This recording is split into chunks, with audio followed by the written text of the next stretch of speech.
Tell me about that guy. Watch that video and what do you see? I see a guy that's 160 pounds soaking wet, just a lot of heart. I think in that video I'm throwing like 86 miles an hour. Yeah.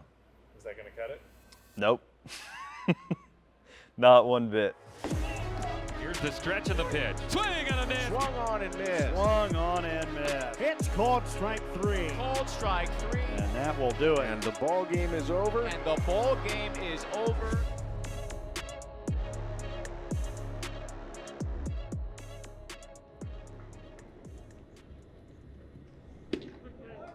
My end-all be-all goal was to get drafted. That was the goal. And I remember having my exit interview with the head coach at Washington, and he was just like, this is a really good goal, but he's like, it's not realistic. He said, you're not capable of getting drafted doing what you're currently doing. It's something where I had to just like look at myself in the mirror and go, okay, like you're throwing 86, you know that's not gonna work. You have to find a way to throw harder to give yourself an opening in the door. I remember my first meeting at Driveline. I remember them telling me like, hey, you have a great opportunity at UW, like this is awesome. Like you have a really good chance of accomplishing your dreams. We have a lot of work to do though. I remember them pulling up my strength assessment and saying, you have the strength of a 15-year-old boy. And I think I was 20 years old at the time. I remember doing a deadlift and it was 135. And my strength coach came up to me and like curled it, dropped it and said, you should probably lift more weight. And that was like, that happened and it just like lit a fire under me. If I saw 5 sets on there, I was like, let's go. Like I got 5 sets. These are gonna be the best 5 sets of my life. It was just one of those things where I just told myself, if you're gonna do this, like do it with 100% intent. Don't go halfway in. I was pretty much like in a strength accumulation phase the entire time. It was like, you just have to get strong. That's at the end of the day, like you have to be stronger. I started doing a lot better. I could see the like actual progression happening. It wasn't overnight. It definitely took the entire 3 months, but the biggest change was when I started to see the numbers, see everything trending in the right direction and be like, wow, this is actually working for me. I remember my first strength test. It was bottom of the barrel, like horrible. And I remember in 6 weeks worth of work, it was like, oh my God, he's gained like 400 Newtons of strength. It was like, great, like we're heading in the right direction. Remember the first one, I was like barely touching 88 with the gray ball. And it's like, okay, go through the whole velo phase. And it was like, oh my God, I'm hitting 92 with the gray ball today. It's like, wow, like something's actually like brewing and becoming something.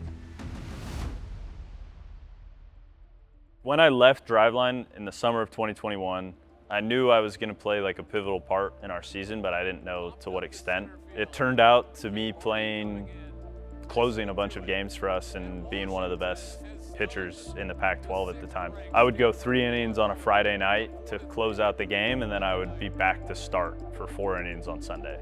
I was like, I think second in innings on the team as a reliever, and that was almost like unheard of. I remember they would send out like the sheet of like the numbers everybody had, like ERA, strikeouts, walks, whip, all of that, and it was like my name was always at the top. It was one of those things where I was like, oh, like I'm doing a lot better than I think I'm doing. Like maybe there's actually something here.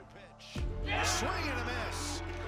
Impressive comeback victory for the Huskies. Impressive performance for Stefan Raeth. By the end of 2022, I was either gonna be the Friday night starter or I was getting drafted. It was a full 180 of like an athlete trajectory, honestly. It was one of those things where I was not on any major league team's radar before the season, but then I was on major league teams' radars after the season ended. I was so good that they couldn't say no to picking me and like ultimately giving me a chance in professional baseball.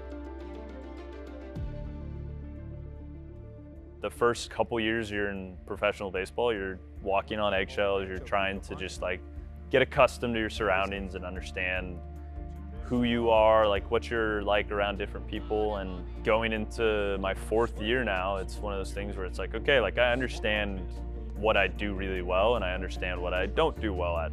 I had a really good year. So I got a call.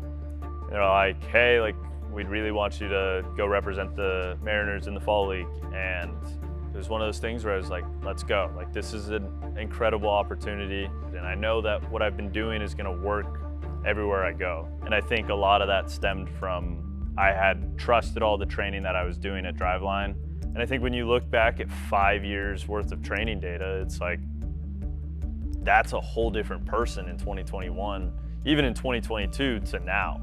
It's like, I see when I've been at my hardest throwing, and I've seen when I've been at my slowest throwing. So started at 86, and then I got up to 95. I think 95.8 is my all-time like max. So it's like, these are the people I want to work with because they know what makes me go too. And I was so grateful for what Driveline like did for me that I was like, they have my loyalty and I'm gonna keep coming back no matter what. End goal now is be a big leaguer and get the last out in the World Series. And I know that that's a very real possibility for me. The plan's set out there for me to do it, and it's up to me. I have the ownership to actually accomplish that.